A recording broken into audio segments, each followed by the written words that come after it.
Compartir la pantalla.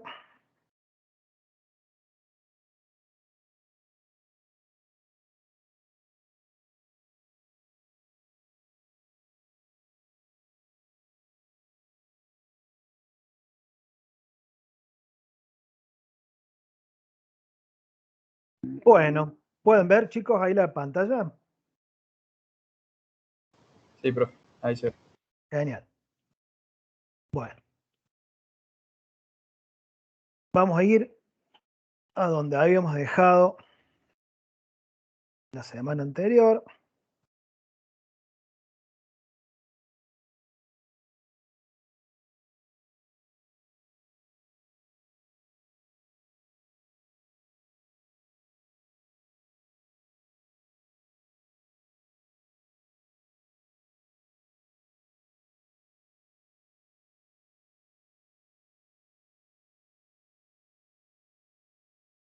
Bueno, habíamos llegado hasta acá. Habíamos llegado hasta esta parte. Vamos a arrancar. Como ya han pasado unos días, había varios que no habían podido venir. Vamos a usar 2 o 3 minutos para recordar lo que vimos en la clase anterior. Veíamos, dentro de lo que es esta situación o este aspecto de los derechos subjetivos, veíamos las causas, ¿no es cierto? Vimos que los hechos, ya dicho desde el código, ¿no es cierto? Teníamos la función eficiente o la función de fuente de los hechos jurídicos. La multiplicidad de derechos deviene de la multiplicidad de hechos, nos decía Vélez Sarsfield. Entonces, nos vamos a ubicar en lo que vamos a ver en este eje temático. Vamos a ver desde el libro primero de la parte general, en el título cuarto del Código Civil y Comercial, de los artículos 257 a 397. Todo lo que tiene que ver con el hecho, con el acto jurídico, con los vicios y con las ineficacias de los mismos. Nos hemos situado en el árbol del derecho, en qué rama, disciplina o aspecto nos vamos a centrar. Decíamos entonces, lo primero, ¿qué es lo que es un hecho? Es algo que sucede, algo que ocurre, algo que acontece, algo que acaece. Estos acaecimientos pueden o no traer consecuencias jurídicas. El Código de 2015, de entrada en vigencia en 2015, establece que un hecho, o sea, un acontecimiento, algo que ocurre, algo que sucede, para que tenga la jerarquización o el carácter de jurídico, tiene que producir el nacimiento, la modificación o la extinción de alguna situación, de alguna relación o de algún derecho en los términos que el artículo 257 nos plantea. Podemos ver en su pantalla a la mano derecha, arriba, una situación de la naturaleza, ¿no es cierto? Un huracán, un destrozo que la naturaleza produce. Eso va a traer importantes consecuencias jurídicas. No es tan lejano, la imagen que ustedes están viendo ahí es de hace un año y medio atrás en la ciudad de Río Cuarto, un viento que hubo. Allí están en la avenida España, frente al ingreso norte del sector sur de la ciudad, o sea, la salida del puente carretero, en un techo que voló el Automóvil Club y cayó sobre una propiedad. Sin duda, eso provocó daños y se generaron multiplicidad de derechos en esa circunstancia. Abajo podemos ver un acto, un accidente de tránsito, ¿no es cierto?, donde alguien actuando de una manera o negligente o con dificultad en la conducción no pudo evitar colisionar con otro, eso generó un daño. Abajo a la derecha vemos que las personas infringen las normas, dañan voluntariamente a otros y esas situaciones generan derechos, la pérdida de aquel a cual le fue sustraída una cosa, como si se pudiera identificar quiénes fueron los que provocaron el daño, la el nacimiento del derecho a ser indemnizado o a ser reparado. Podemos apreciar acontecimientos como por ejemplo un nacimiento, la muerte, el paso del tiempo, que todos estos traen o generan derechos y de importante magnitud. Una persona en una labor creativa que produce una obra, que genera los que son catalogados como derechos intelectuales o intermedios dentro de los derechos subjetivos, ese hecho de creación puede traer o trae que la obra que éste realice o genere sea de su propiedad, con un doble aspecto, ¿no es cierto? Un aspecto patrimonial que tiene que ver con los beneficios económicos que puede obtener de la misma y un aspecto extra patrimonial que es el del reconocimiento de la autoría. Las personas realizan actos de manera voluntaria que son los que vamos a ver con detalle en el día de la fecha, ¿no es cierto? Como por ejemplo, contraer matrimonio, realizar negocios, todos esos actos o circunstancias conducen a una multiplicidad de derechos derivados del mismo. Vamos rapidito, porque esto es lo que vimos la semana pasada. Entonces dijimos, el hecho acontecimiento, si ese acontecimiento o ese acaecer que se dio en la realidad conlleva consecuencias jurídicas, da lugar al nacimiento, a la modificación o a la extinción de derechos, vamos a estar hablando de un hecho jurídico. El hecho jurídico lo podemos subclasificar en humano o natural, según que en algún momento de esa vida, de esa circunstancia, de ese evento, de ese acontecimiento, de ese acaecer, haya participado la persona o no, una persona o no. Para ser natural, si no hay participación, aquí vemos un cataclismo en la naturaleza, el paso del tiempo, no tiene por qué ser necesariamente de carácter destructivo, y en lo humano, todo aquello obrar humano que conduce a alteraciones en el mundo de lo jurídico. Este hecho jurídico humano puede ser realizado con discernimiento, intención o libertad, y ser de esa manera un hecho voluntario, o puede faltarle el discernimiento, estar afectados la intención y la libertad, y de esa manera ser un hecho involuntario. El hecho jurídico humano voluntario, o sea, con discernimiento, intención y libertad, puede que sea realizado de acuerdo a lo que el ordenamiento establece, o al menos no en contra de lo que el mismo preceptúa. En esa circunstancia vamos a estar en presencia de un acto, de un hecho jurídico humano voluntario, lícito. Si en contrario, este obrar humano voluntario fuera en contra de lo que el ordenamiento establece, allí vamos a estar en presencia de un hecho ilícito. Los hechos lícitos pueden ser catalogados como simple acto voluntario o como acto jurídico. Vamos a ver esto en el día de hoy. El mero acto voluntario es el que realiza la persona sin representarse o sin perseguir fines jurídicos. Contrariamente, cuando el obrar humano está encaminado a provocar una consecuencia en cuanto al nacimiento, modificación o extinción de derechos o relaciones jurídicas, estamos en presencia de un acto jurídico. Cuando este obrar humano voluntario contravierte el sistema, va expresamente en contra de lo que de lo que el ordenamiento establece, vamos a tener un delito o un cuasi delito civil. Los cuasi delitos son aquellos en donde el factor subjetivo, donde el reproche que se le realiza a la persona es por haber actuado con culpa, negligencia, imprudencia, impericia, o sea, cuando la persona, sin la intención de provocar un daño en la persona o en los bienes de otro, lo realiza. Por ejemplo, en un choque. O sea, usualmente la gente no quiere chocar a otros. Cuando lo provocan es un cuasi delito, porque está prohibido dañar a otro, entonces un cuasi delito es un acto ilícito, pero lo que se le va a atribuir es culpa. La culpa es negligencia, imprudencia, impericia, no obrar con el debido cuidado y previsión.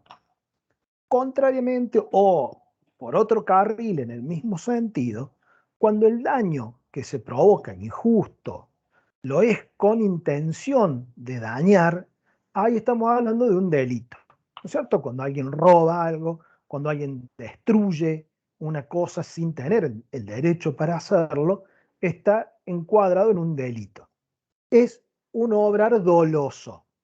El cuasi delito es culposo y en el delito el obrar es doloso. El dolo como elemento constitutivo del delito civil comprende la intención de provocar el daño. Tomamos una piedra y la arrojamos contra una ventana, contra un vehículo. Golpeamos a una persona. Eso es un dolo. Entonces, cuando el acto humano voluntario, lícito, tiene un fin inmediato de producción de consecuencias jurídicas, allí nos encontramos con el acto jurídico, que es lo que vamos a ver a continuación. Acá tenemos un resumen, entonces. Hecho jurídico puede ser natural o humano. El hecho humano, según haya participado o no la persona en algún momento del desarrollo de ese hecho jurídico. El humano, entonces, voluntario o involuntario, el voluntario lícito o ilícito, el lícito simple acto voluntario o acto jurídico, y el ilícito delito o cuasi delito. Para cerrar con lo que vimos en la clase de ayer. El acto voluntario, que puede ser lícito o ilícito, necesita o requiere dos grupos de elementos: los elementos internos y los elementos externos. Los elementos internos, la tríada de los elementos internos, dijimos que eran discernimiento, intención y libertad. Discernir es una actitud genérica de comprender. Se tiene o no se tiene. No es posible afectarla en una situación puntual. ¿Se tiene o no se tiene? Se carece de discernimiento para los actos ilícitos hasta los 10 años, entiende la ley. Se carece para el discernimiento de los actos lícitos hasta los 13 años, nos dice la ley.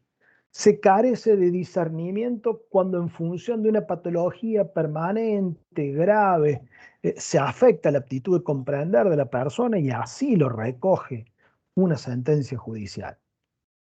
La intención es el discernimiento aplicado al caso concreto. Podemos comprender lo que está bien, lo que está mal, lo conveniente, lo inconveniente, y decidimos ejecutarlo en un caso concreto. Esa es la intención. El discernimiento es en acto y, el discernimiento es en potencia, y la intención es en acto, es llevarlo a la realidad, a un caso concreto. O sea, en principio todos entendemos lo que quiere decir comprar y vender. Eso sería el discernimiento. La intención es: quiero comprar esta cosa, quiero comprar esta lapicera puntual. Libertad, la intención sí puede estar viciada por error y por el dolo. Lo vamos a ver la semana que viene. La libertad es otro aspecto interno del sujeto que tiene que ver con la posibilidad de autodeterminación. O sea, el sujeto que discierne, que comprende, que tiene intención en un determinado caso, lleva adelante ese ejercicio o esa realización del acto jurídico, del hecho jurídico, para hacerse con determinados derechos, y no está condicionado, no está afectado en su querer más profundo. La libertad también puede sufrir vicios, también lo vamos a ver en la semana venidera, que es la violencia física, moral, ¿no es cierto? Uno es compelido de alguna manera a realizar un determinado acto. Ningún acto es voluntario sin un hecho exterior que lo manifieste. Elementos internos, los que acabamos de ver, y el elemento externo es la manifestación de la voluntad. Es la exteriorización, es la expresión de todos estos elementos internos en el caso concreto. ¿Cómo se manifiesta la voluntad? Puede ser de manera expresa o positiva, ya sea por signos de manera verbal, escrita, por signos inequívocos. Por favor, me vende ese libro, o escribimos un contrato de locación, o en un remate, cuando dicen quién ofrece 1.000 pesos más, levantamos la mano. Eso es un signo inequívoco. La intención puede ser, la manifestación puede ser también tácita, cuando se induce con certeza la voluntad del sujeto. Es complejo distinguirlo o prácticamente va a haber situaciones en las cuales no vamos a saber si estamos en signos inequívocos o manifestación tácita. Lo importante en rigor es que estemos en presencia de una manifestación de voluntad. Todo conduce a la exteriorización de los elementos internos y a la realización del acto voluntario, ¿no es cierto? Pero bueno, supongamos que nos acercamos a un negocio, dejamos el dinero correspondiente al periódico y lo sacamos de la puerta y nos lo llevamos, ¿cierto? Podemos decir que tácitamente se induce que hemos deseado adquirir o comprar ese ejemplar. Hay circunstancias en las cuales la ley presume la intención o la libertad o determinadas cuestiones. Por ejemplo, cuando se libra un recibo por capital, se han eliminado los intereses. Otra forma por la cual la voluntad puede exteriorizarse es el silencio. Como regla, esto no ocurre. O sea, como regla, el silencio no indica manifestación de la voluntad. El silencio es neutro. El que calla nada dice. Pero hay situaciones en las cuales el silencio se tiene o se entiende o conlleva una manifestación de voluntad. Esto es cuando la ley exigiera que uno se explique, por ejemplo, el ser llamado a un proceso judicial, para que reconozca una firma, nada dice, se le va a tener por reconocido. Por ejemplo, en relaciones de familias, para que un progenitor impugne, por ejemplo, la paternidad de su hijo recién nacido, si no lo hace durante un tiempo, después no lo va a poder hacer. También cuando hay manifestaciones precedentes y eso obliga al silencio posterior, por ejemplo, cuando recibimos una suscripción o algún servicio periódico, nos informan que el mismo ha aumentado, nada decimos, entonces este silencio actual, unido a una manifestación anterior, se tiene por positivo. Veíamos, cuando analizábamos el artículo 10 del Código Civil y Comercial, los aspectos vinculados al abuso del derecho. Establecíamos que para que existiera abuso de un derecho, tiene que haber un derecho, ¿cierto? Se parte de un derecho, si no, estamos en presencia de un acto ilícito. La regla es que el ejercicio regular de un derecho, o sea, cuando una persona ejerce un derecho que tiene, una prerrogativa que el ordenamiento le confiere, que el derecho le confiere, ¿no es cierto? Que es de lo que arrancamos, son los derechos subjetivos. Cuando una persona ejerce sus derechos subjetivos, en principio no está cometiendo un ilícito. Ahora, cuando el titular de un derecho, tuerce el sentido que la ley tiene al constituir ese derecho, estamos incursionando en un abuso en el ejercicio del derecho. Creo que les manifesté en su momento que si tenemos 5 cheques de 10.000 pesos cada uno de una persona y no los paga, no los cancela, por supuesto que el ordenamiento nos ampara para poder ejercer ese derecho. Lo cual no quiere decir que vamos a ir a buscar 5 abogados distintos, a iniciar 5 juicios y a embargar 5 bienes distintos. Van a ser todos jueces distintos, en principio no van a saber de la existencia de los otros procesos y por 10.000 pesos vamos a embargar un auto, que sí se puede hacer mientras no se pague. Por otros 10.000 pesos vamos a embargar una casa y ya no sé si se justifica por 20.000 pesos embargar un auto y una casa. Vamos a embargar por otros 10.000 pesos cuentas corrientes. Entonces, en rigor, no, ¿no es cierto? Hay un abuso del derecho. La buena fe, artículo 9, la buena fe, ¿qué es lo que nos dice? Y hay que unificar todas esas deudas, iniciar un proceso ante un juez con un abogado, que después lo podemos cambiar si no nos gusta, pero de esa forma generar un solo proceso con una sola carga de gastos y demás, ¿no es cierto? Embargar un bien, sí, que sea suficiente para cubrir todo el patrimonio o todo el crédito, pero no hacer daño por el daño mismo. Acá les he puesto como ejemplo gráfico, que también creo que lo mencioné los otros días, la Constitución, en el artículo 17, ampara el derecho de propiedad, ¿no es cierto? La propiedad privada tiene rango constitucional en nuestro derecho. Sin dudas que hay otros derechos que hacen a la naturaleza humana, a la libertad de expresión, que implica ideas, que implica a sensaciones, a creencias. La libertad del sujeto también se traduce en sus gustos artísticos y demás. Ahora eso implica que no nos vamos a poner en nuestro departamento con nuestra batería a tocarla a las 3:20 de la mañana eh, de un día miércoles porque vamos a alterar el derecho de nuestros vecinos, ¿no es cierto? Allí tenemos cómo se confirma claramente una situación abusiva. Bueno, hasta acá llegamos eh, en la clase anterior. Seguimos ahora en la parte 2. Entonces, nos estamos metiendo en la teoría general del acto voluntario. O sea, este hecho, este acontecimiento natural o humano, los naturales los dejamos de lado. Nos vamos a los humanos. Los humanos dijimos que podían ser voluntarios o involuntarios. Los involuntarios los dejamos de lado. Los voluntarios podían ser lícitos o ilícitos, pero nos vamos a centrar ahora en los lícitos. Fíjense, ¿qué es lo que nos dice el 258? La no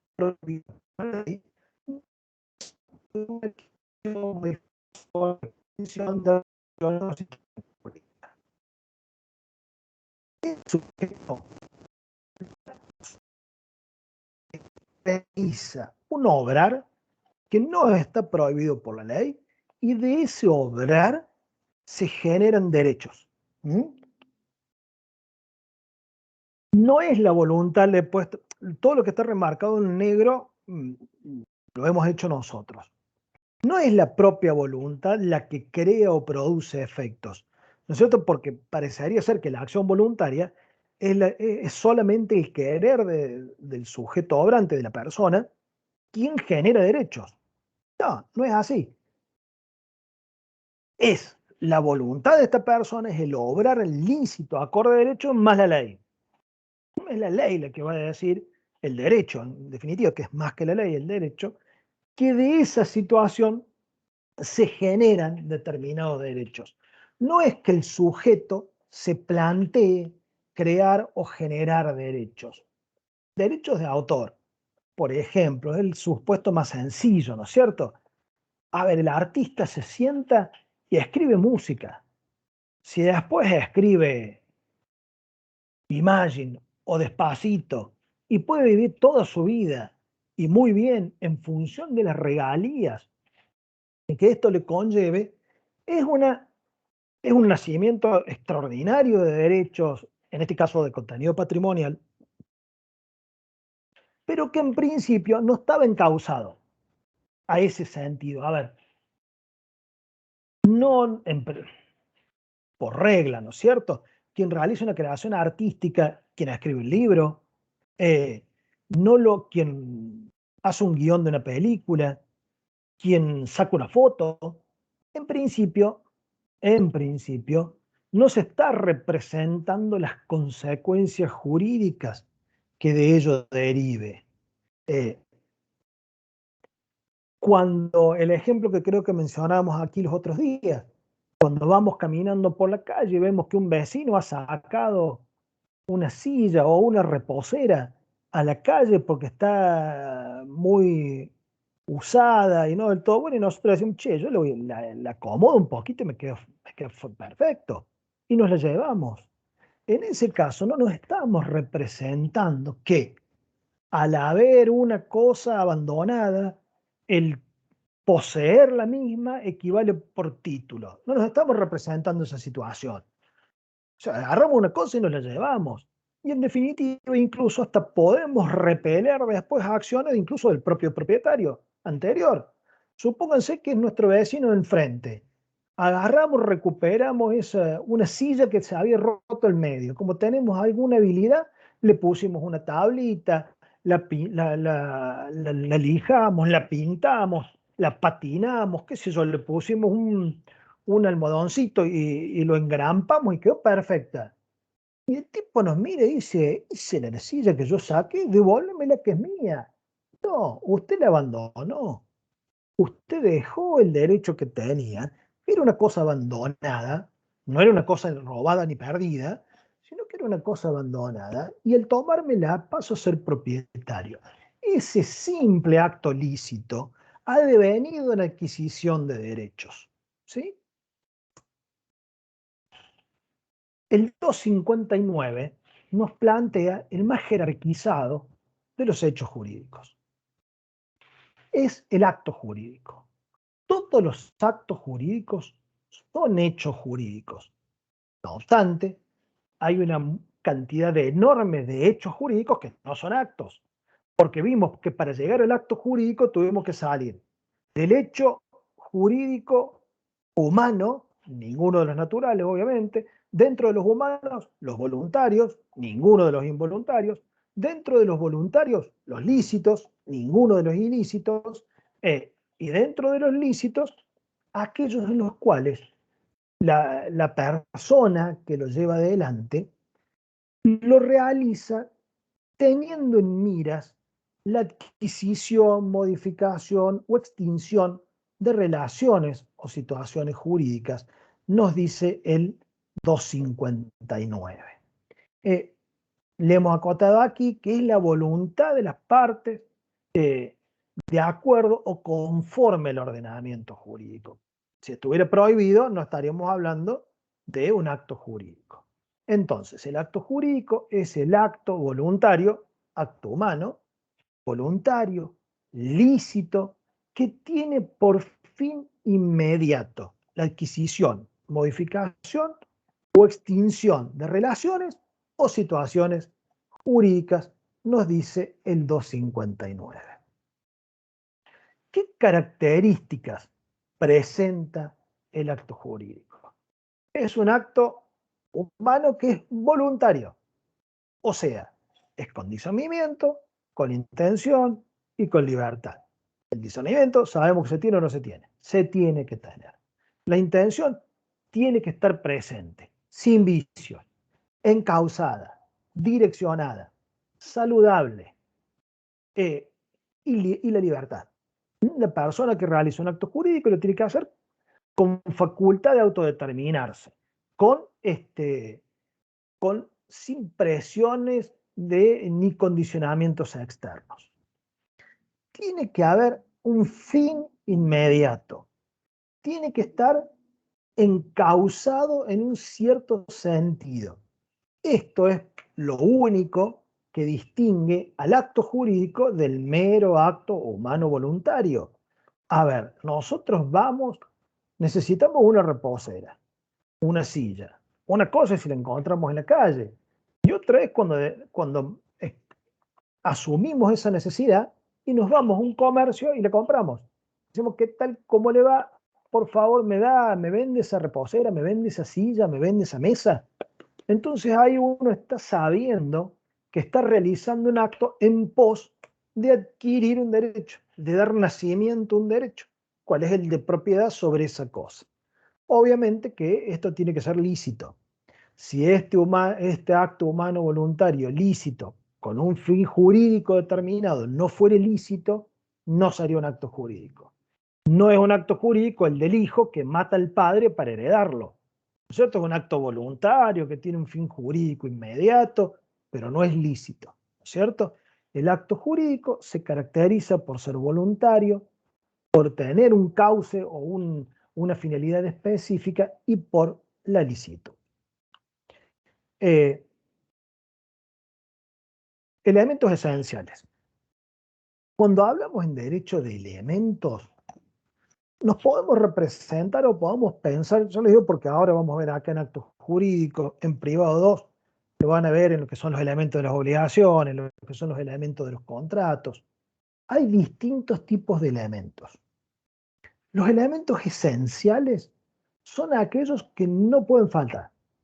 Si algún elemento esencial falta, no estamos hablando de la institución o de aquello que estamos tratando de describir o analizar.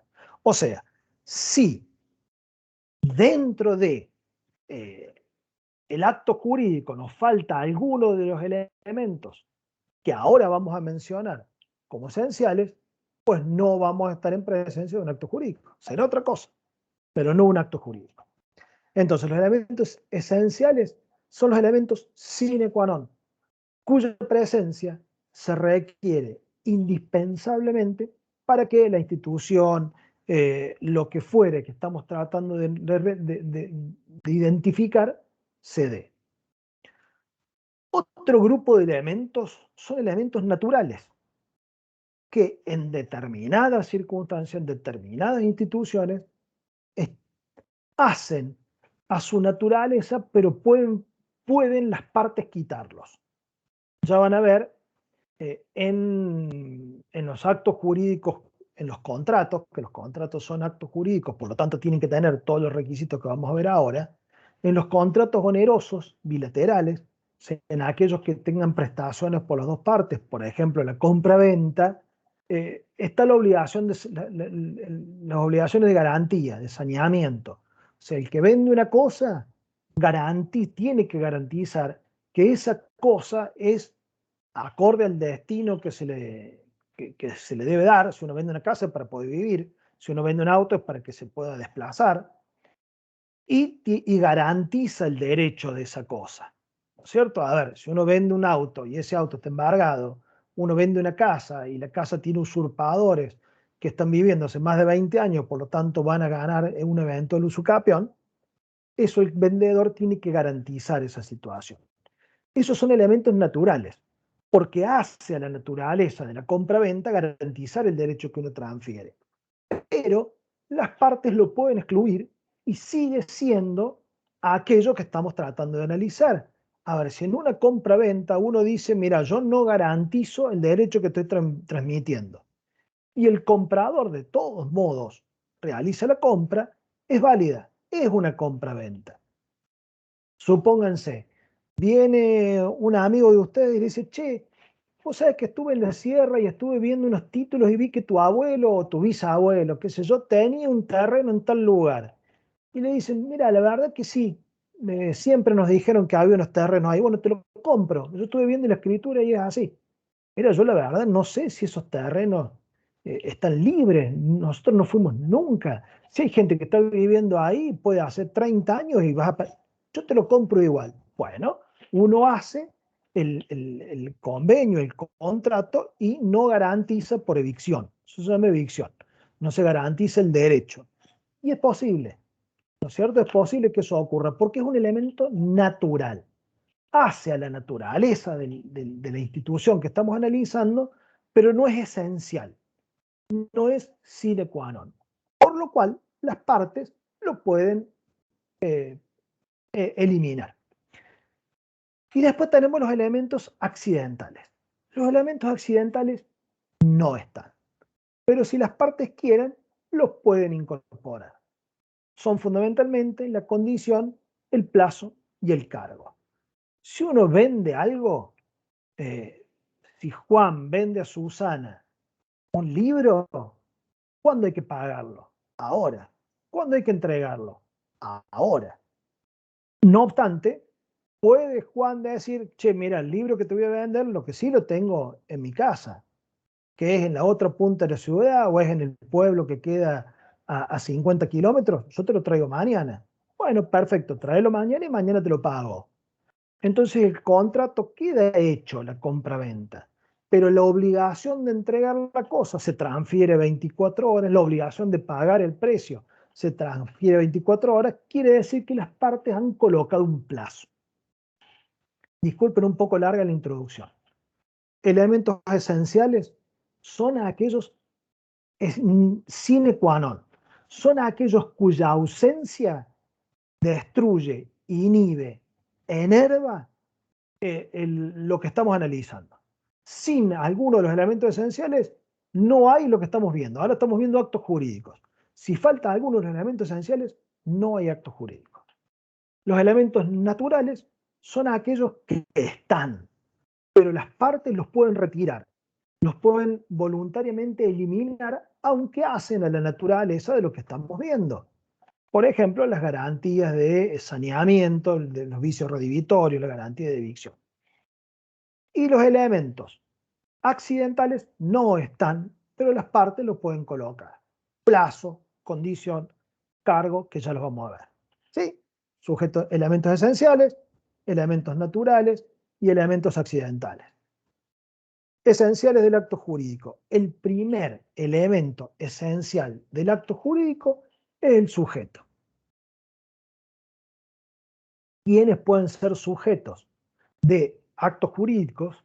Son aquellos que van a ser titulares. Son aquellos que tienen el derecho subjetivo de titularidad. ¿No es cierto? Es la capacidad de derecho en las personas. Fundamentalmente las personas humanas o jurídicas, que son las dos clases que nuestro sistema establece. Titular de la relación jurídica, no puede haber actos sin sujeto. Como un elemento esencial, si sacamos el sujeto, no hay acto jurídico. Podrá haber un hecho jurídico, pero no un acto.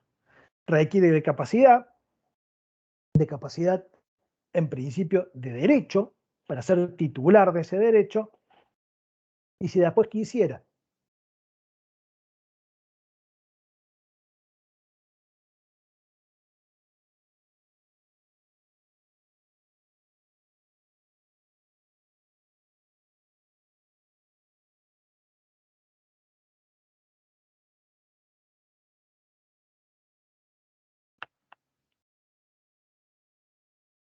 ¿Están, chicos?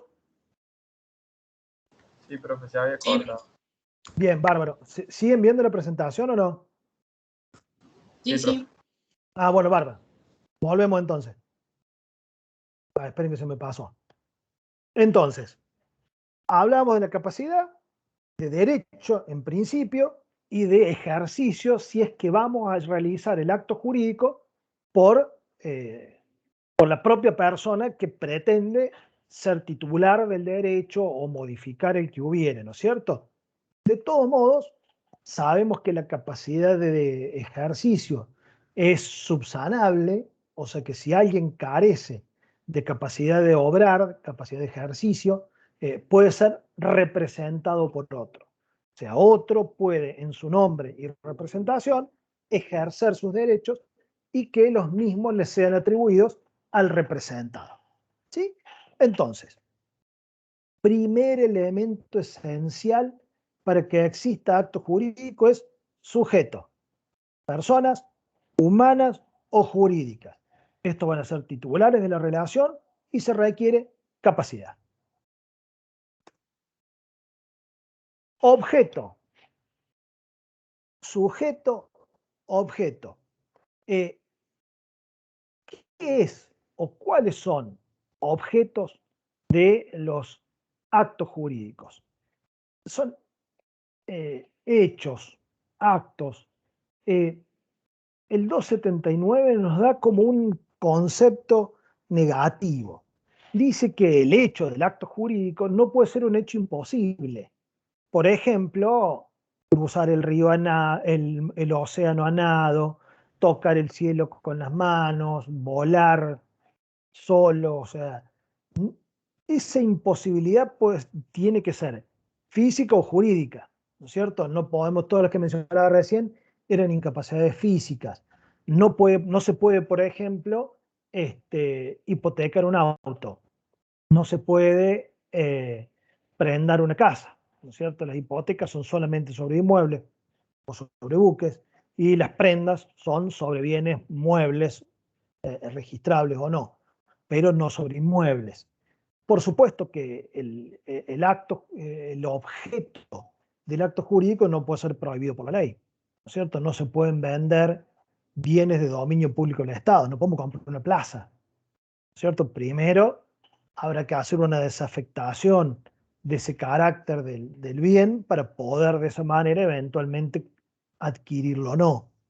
No puede tener un objeto contrario a la moral, a las buenas costumbres, al orden público.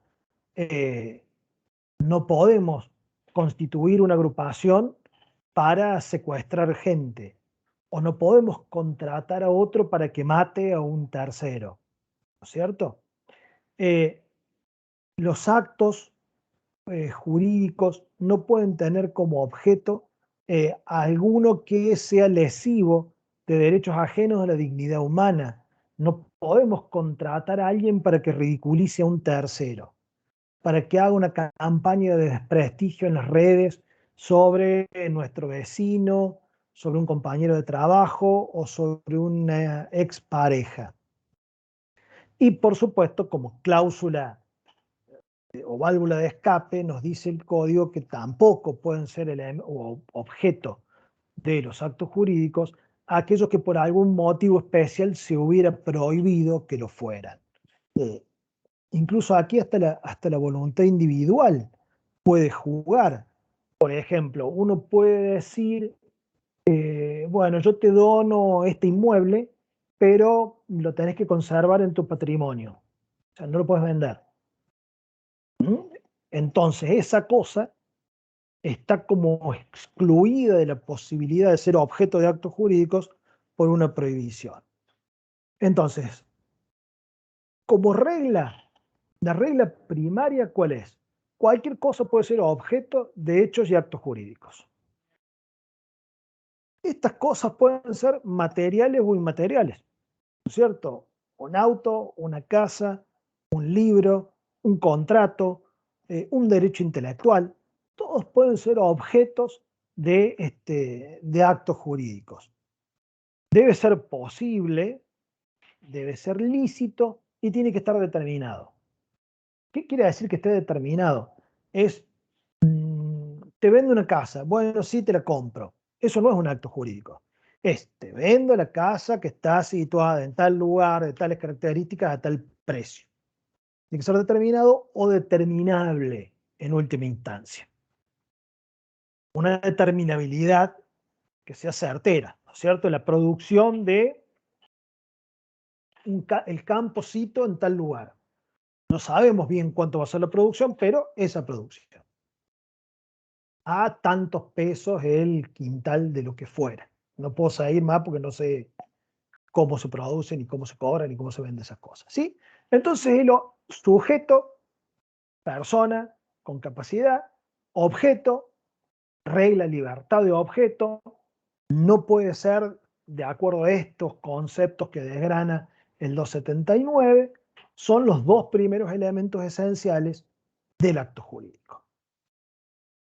Sujeto, objeto y causa. Hasta acá los mismos del derecho subjetivo. ¿Se acuerdan cuando en las primeras unidades veíamos derecho subjetivo y decíamos elementos esenciales? Sujeto, objeto y causa. Son los tres mismos hasta acá porque nos falta un cuarto para el acto jurídico. La causa, si ustedes ven textos de filosofía o lo que fuera, van a ver que en el análisis de lo que es la causa hay múltiples situaciones, ¿no es cierto? Es por qué hacemos tal cosa, eso es una causa. ¿De dónde surge otra cosa? Es una causa. Hay múltiples causas.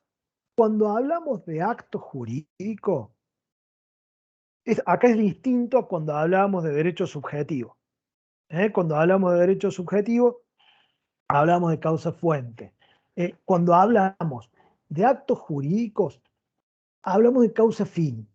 Es hacia qué encaminamos esta voluntad que tiene el sujeto, ¿no es cierto?, que se transforma en un objeto exteriorizado. La causa es el fin inmediato autorizado por el ordenamiento jurídico que ha sido determinante de la voluntad. Es lo que se conoce como la causa fin objetiva. ¿Para qué compro yo un libro? Y para ser propietario del libro, ¿cierto? Esa es la causa fin.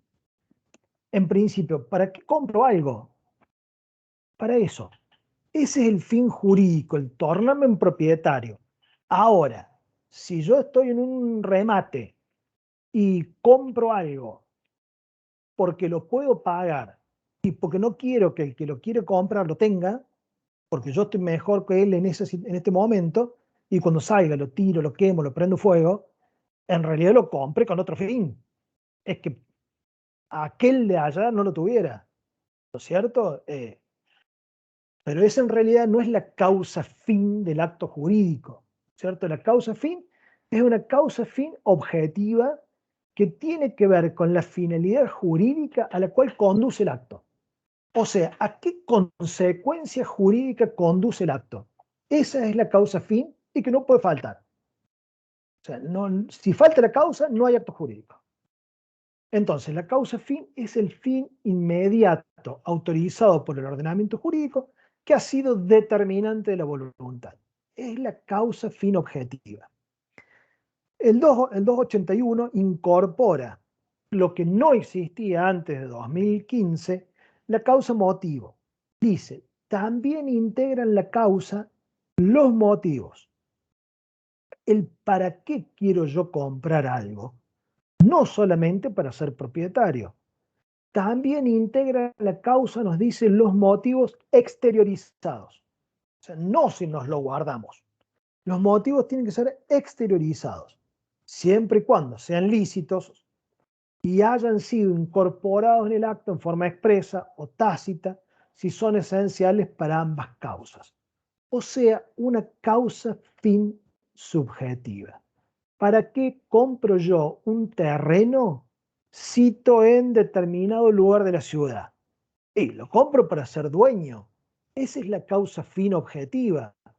Ahora, si en el contrato de compra-venta manifiesto, adquiero ese inmueble con el fin de someterlo a la construcción de un edificio de propiedad horizontal, lo estoy comprando y exteriorizando los motivos.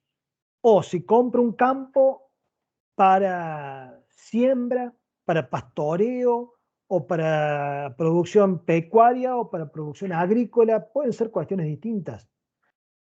Ahora, si yo digo que compro un terreno en un determinado lugar de la ciudad para someterlo a un régimen de propiedad horizontal, o sea, para hacer un edificio, y resulta que en el código de planeamiento de la ciudad está prohibido hacer un edificio ahí, se nos cae el acto jurídico.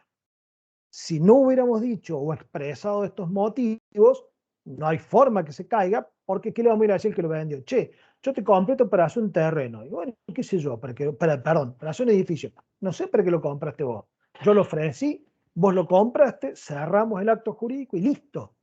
Nosotros en principio no podemos volver atrás ese acto porque el motivo que teníamos se vio frustrado.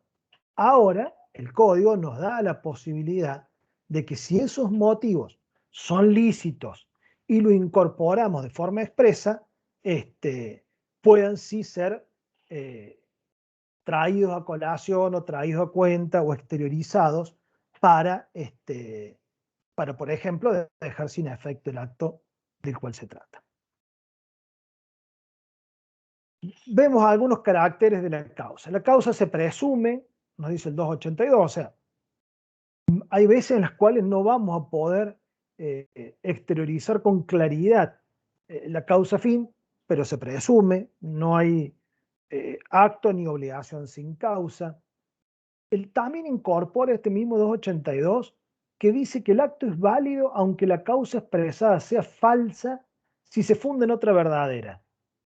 Es cuando hay como un maquillaje, ¿no es cierto?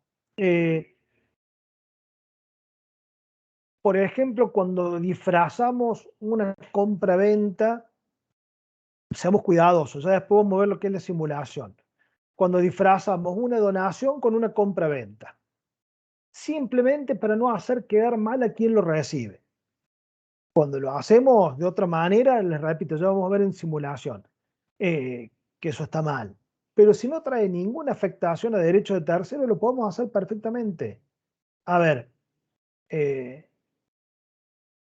Juan quiere regalarle a Virginia, que es hija de un gran amigo que falleció en la juventud y que quedó esta hija, y entonces Juan quiere, en recuerdo de su amigo, regalarle a su hija un determinado bien. Pero para que nadie piense ninguna cuestión extraña, hacen pasar como una compra-venta. Si en realidad no afecta a nadie, no hay ningún problema que eso ocurra. También nos menciona, el código. Esperen que esto está muy sensible, yo en realidad quiero correr una cosita. Ahí está. Nos menciona el 283 lo que se llama el acto abstracto. Dice, la inexistencia, falsedad o ilicitud de la causa no son discutibles en el acto abstracto mientras no se haya cumplido excepto que la ley lo autorice. Entonces los dejé acá porque lo van a terminar de entender en periodo 2 cuando vean obligaciones abstractas. La obligación abstracta o el acto abstracto es aquel en el cual la causa no aparece. Por ejemplo, un cheque. ¿Cierto? Cuando uno recibe un cheque, tiene un origen. Alguien libra un cheque por algo. Pero en el propio acto cartular, digamos, en este propio acto de comercio, el viejo acto de comercio, este acto jurídico de libramiento de un cheque tiene una causa. Y tiene que tener la causa todos los requisitos que hemos visto ahora. No obstante, es un acto de los que se llaman abstractos, porque como circula, como la celeridad comercial requieren o hacen necesario que esto se maneje de esta forma, no se puede discutir la causa en ese momento. Si uno recibe un cheque, que por ejemplo ya lo pagó, o que la obligación desapareció. A ver, yo entregué un cheque porque había comprado un auto. El auto no sirvió para los motivos para los cuales no andaba. Entonces se disolvió y devolvió el auto. Me tienen que devolver los cheques. Pero el cheque lo tiene un tercero y el tercero lo presentó al cobro. Ese acto perdió causa. De todos modos, se nos dice que en ese supuesto no se puede discutir la causa. O sea, uno no puede decir, no, mire, yo este cheque no lo voy a pagar porque resulta que la causa en función de la cual lo libré desapareció o se complicó. Lamentablemente esto que uno suele escuchar, pague primero y reclame después, es tal cual, es el solve et repet, es el pague y después repita. Lamentablemente no puedo oponerle a alguien la causa de un acto abstracto si después puedo perfectamente llevar adelante un proceso judicial en donde demostraré que la causa por la cual ese cheque se emitió desapareció, y entonces aquel que se benefició, que no va a ser el último portador, digamos, el último que lo presentó el cobro, sino aquel a quien se lo di, va a tener que repetir, o sea, devolver lo que se hubiera pagado de más.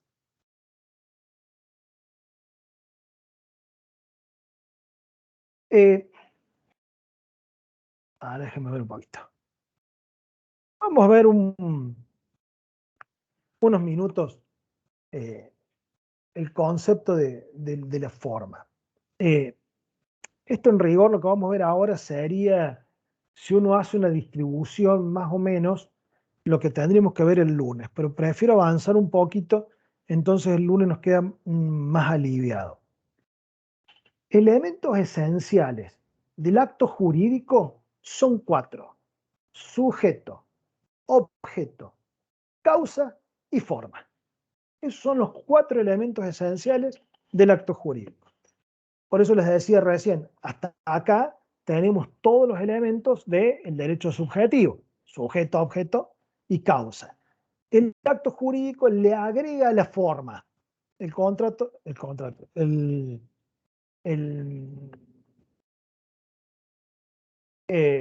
programa. No me salía. Cuando uno se pone grande le pasan estas cosas. El programa nos habla de la forma y la prueba de los actos jurídicos. Vamos a ver el concepto. vamos a avanzar un poquito y vamos a dejar para la próxima clase el resto.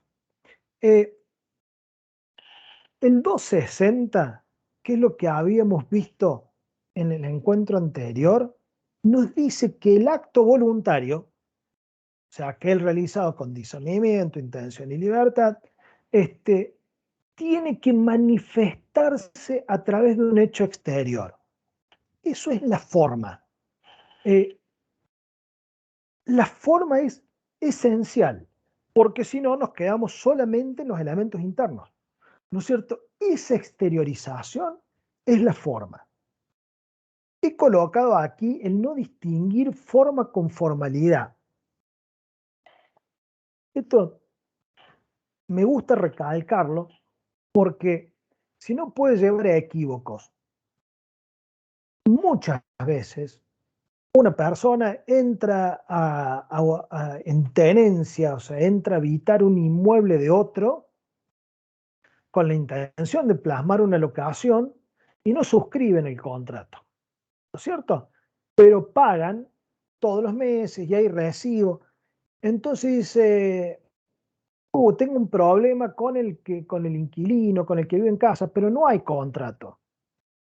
¿Por qué no hay contrato? Y porque él entró, acordamos el precio, lo paga, le doy recibo, pero no hicimos el contrato. A ver, sí hicieron el contrato. Lo que no hicieron es una formalidad, una solemnidad que es describirlo. Pero sí hicieron, ¿cómo no va a haber? Si la locación es, el contrato de locación, está dado cuando una persona se compromete a entregar a otra una cosa, la otra es recibirlo, a pagar un precio por la utilización y a restituirlo en un determinado momento. Y todo eso ocurre. Lo que no hay es una formalidad. O a alguien se le ocurre decir que no hubo contrato porque para comprar el automóvil lo pagó en el acto, hicieron la transferencia en el registro de la propiedad automotor. ¿Va a decir que no hubo contrato? ¿Porque no se firmó un boleto de compraventa? Claro que hubo contrato. ¿O qué van a decir? ¿Que no hubo contrato de compra-venta de un inmueble? Porque fueron a la escribanía, pagaron el precio, firmaron la escritura y se fueron. Claro que lo hay. Por eso es que no hay que confundir forma con formalidad. La forma es toda esta exteriorización del 260 en cualquier manera que lleve a ser una manifestación de la voluntad, obviamente, ¿no es cierto? Tiene que tener la entidad propia. La solemnidad pueden ser necesarias, pueden no ser necesarias, pueden ser más o pueden ser menos de acuerdo a lo que la ley o las partes establezcan. Que sea por escrito, con testigos, con presencia de un oficial público, con determinados recaudos o lo que fuera. Pero son solemnidades. La forma es la exteriorización. Es el elemento esencial.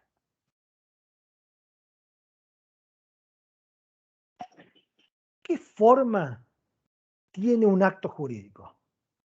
En principio, no tiene formas preestablecidas.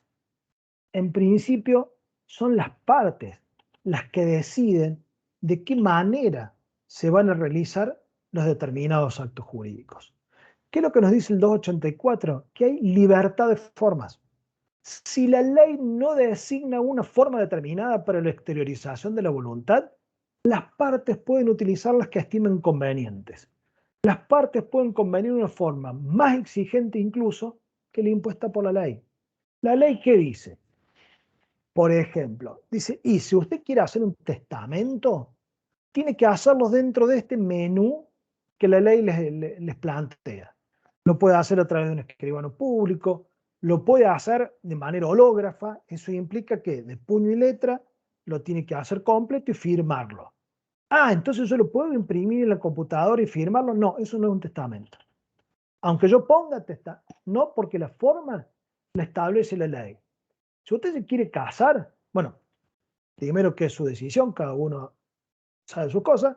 Si usted se quiere casar, si quiere atravesar el acto jurídico matrimonial, tiene que hacerlo de la siguiente manera. Se tiene que ir al registro de Estado Civil y Capacidad de las Personas, tiene que pedir un turno, tiene que cumplir determinados requisitos, tendrá que sacar el turno para que el oficial con autoridad pueda realizar el acto y tendrá que presentar 2 testigos. Si se casa fuera de ahí, tendrá que presentar 4. No lo puede hacer de otra manera. Si usted se quiere ir a una playa, tirar pétalos y lo que fuera, y no es así, porque la forma la establece la ley. Si usted quiere adquirir la propiedad de un automóvil, ¿qué tiene que hacer? Y tiene que ir al registro al registro de la propiedad automotor e inscribirlo ahí, porque es constitutivo. Y si yo quiero hacer una escritura para comprar un auto, una escritura pública, hágala. O sea, la ley no se lo pide, usted hágalo. La ley le pide que vaya y lo inscriba. Volvimos para atrás, ¿che? Bueno, entonces, ¿cuál es la regla? La regla es que no hay formalidad para materializar la forma. Se forma ahí siempre. Si no, nos quedamos en una íntima convicción del sujeto. ¿Cierto? Nos quedamos en, ay, cómo me gusta ese bate, esa pelota, ese vestido, ese libro, esa computadora, y nunca nos exteriorizamos. Lo que no hay como regla son formalidades para los distintos actos. Para que haya una necesidad de establecer una formalidad específica, tiene que estar indicada expresamente por la ley. Si no, es libre. Entonces, ya nos estamos metiendo en la clasificación. Vemos un poquito más y después dejamos para la semana que viene. ¿Cómo se clasifican los actos de acuerdo a la forma? Recordemos que estamos hablando de un elemento esencial: sujeto, objeto, causa y forma. Los actos jurídicos, según la forma, pueden ser formales y no formales. Acá habíamos puesto no formales. Pueden ser formales o no formales. Los no formales son aquellos que las partes deciden la forma que van a tener. ¿Los actos no formales tienen forma? Sí, pues si no, no son actos. Tienen la forma que las partes deciden. Y después están los actos formales. Los actos formales son aquellos en los cuales la ley dice de qué manera se tienen que realizar. ¿Sí? ¿Qué es lo que nos dice el 285? Forma impuesta, impuesta por la ley. Es la ley la que dice cómo se van a tener que realizar determinados actos. Dice, el acto que no contenga, que no se otorga, perdón, en la forma exigida por la ley, no queda concluido como tal mientras no se haya otorgado el instrumento previsto, pero vale como acto en el que las partes se han obligado a cumplir con la expresada formalidad, excepto que ello se exija bajo sanción de nulidad. Vamos a aclarar un poco esto, si es que no está claro. A ver con qué se ha ido. Perfecto. Los actos jurídicos, de acuerdo a la forma, pueden ser no formales, o sea, la ley no indica cómo hacerlo, y son las partes las que le van a dar la forma. Les repito, se suben a un colectivo urbano, pagan el boleto, pasan tarjeta, no sé cómo, no me acuerdo cómo es, pero pagan el boleto, ni lo miran al chofer, le dan el dinero justo, les corta el boleto y se los da. Eso han celebrado un contrato de transporte, con todo lo que eso indica. Se van a un bar, le hacen así, el mozo les trae un café, dejan un dinero y se van, y han celebrado el contrato correspondiente. Entran, van a un cine, ni siquiera lo hablen, le piden una y la pagan y entran, han celebrado el contrato de espectáculo. Son actos no formales. ¿Por qué? Porque las partes son las que van a decidir la forma. Después vienen los actos con forma impuesta. La ley dice, a ver muchachos, para este acto la formalidad que se debe cumplimentar es esta. Para este otro, esta. Para este, estas.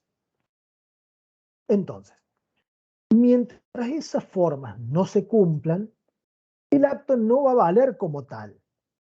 Pero puede ser, dice la ley, que valga como acto en el que las partes se han obligado a cumplir con esa formalidad, excepto que ella se exija bajo sanción de nulidad. ¿Por qué es esto? Los actos formales, o sea, aquellos en donde la ley dice cómo se tienen que realizar, puede que la formalidad sea solemne o no solemne. La solemnidad, cuando son no solemnes, quiere decir que la formalidad es relativa. Quiere decir que si esa formalidad no se da, puede valer como otra cosa, después se puede convertir, puede que lleguemos al mismo destino a través de un camino un poco más largo. O cuando la ley dice, esta formalidad es ineludible. Si no se cumple con esta forma, no hay nada. Entonces, los actos que nos mencionaba el 285, pero vale como acto en el que las partes se han obligado a cumplir, eso es en los actos de formalidad no solemne. Saquémonos los actos solemnes que son más sencillos. La formalidad en los actos solemnes son requisitos de existencia. Si no están, no hay nada. Si nos queremos casar, oficial público, manifestación de la voluntad en forma expresa, testigos. Si eso no pasa, no hay casamiento, no hay acto previo, no hay compromiso de casarse, no hay nada, no hay nada. Si creemos que estamos si vamos al registro civil, el que nos atiende no es el oficial encargado, sino que es alguien que se hace pasar. Y hacemos todo como si fuera el casamiento. Estamos convencidos que es, pero no está el oficial público, no hay casamiento. No vale como nada, porque falta un requisito esencial. Los no solemnes son aquellos en los cuales se dice que la forma es a los efectos de la prueba. Fíjense, el 1019, el 1020 nos dice que la formalidad se da en estos contratos en los que es de uso instrumentarlo de esta manera. ¿Ustedes ya vieron que para adquirir un inmueble es necesario el título y el modo? El título para adquirir un inmueble es la escritura pública y el modo es la tradición, es la entrega de la cosa. Entonces, si no hay escritura pública y no hay posesión de la cosa, no hay transferencia, no se transfiere la posesión y no hay derecho real. No se puede hacer de la propiedad de la cosa. Entonces, cuando alguien dice, como en el caso de recién, decíamos, no hay contrato, pero sí lo había. Cuando alguien dice, soy propietario por boleto, y lamentablemente no. Lamentablemente no. Si una persona tiene un inmueble, porque lo tiene la posesión, vive ahí hace un montón de años y solamente tiene un contrato de compra-venta y no es el propietario, porque no ha cumplimentado con la forma que la ley establece. Ahora, ese contrato suscripto con el titular registral no tiene ningún valor, sí que lo tiene. ¿Y de qué vale? Como nos dice el 285, vale como acto en el que las partes se han obligado a cumplir con la expresada formalidad. Celebramos un contrato de compra-venta de un inmueble, nos vamos a vivir el inmueble. ¿Somos propietarios? No. ¿Por qué? Porque no tenemos título, porque no tenemos escritura. ¿Y este contrato de compra-venta de qué sirve? Sirve de un contrato que nos va a dar base a que si el vendedor no nos hace la escritura, exigir la escrituración. Es como si quieren llamarlo, decir, no es un contrato de compra-venta, pero es un contrato de escrituración, lo podemos llamar así, la acción que se deriva del boleto de compra-venta es la escrituración. Entonces uno va a tribunales plantea la acción de escrituración, la va a terminar ganando, ¿no es cierto? Si la firma, si está todo bien, si la pagó, etcétera. Supónganse que está todo correcto, se termina el juicio, lo ganan, y la persona que tiene que firmar no aparece. El propio juez va a firmar la escritura para que se pueda realizar y constituir, y de esa forma pueda la persona, ¿no es cierto?, acceder a ser propietaria de ese inmueble, porque ahí va a surgir la escritura y ya tenía, ¿no es cierto?, la posesión. Entonces, puede que si la forma es relativa, se llegue a la forma definitiva, por otro medio, por otro camino.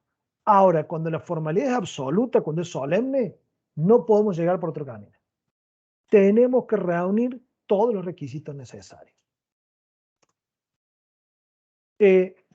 Bueno, lo que sigue es para que lo analicemos ya más detalladamente, más detenido, entonces prefiero dejarlo para el próximo encuentro. En el próximo encuentro vamos a cerrar, permítanme, así los veo nuevamente. En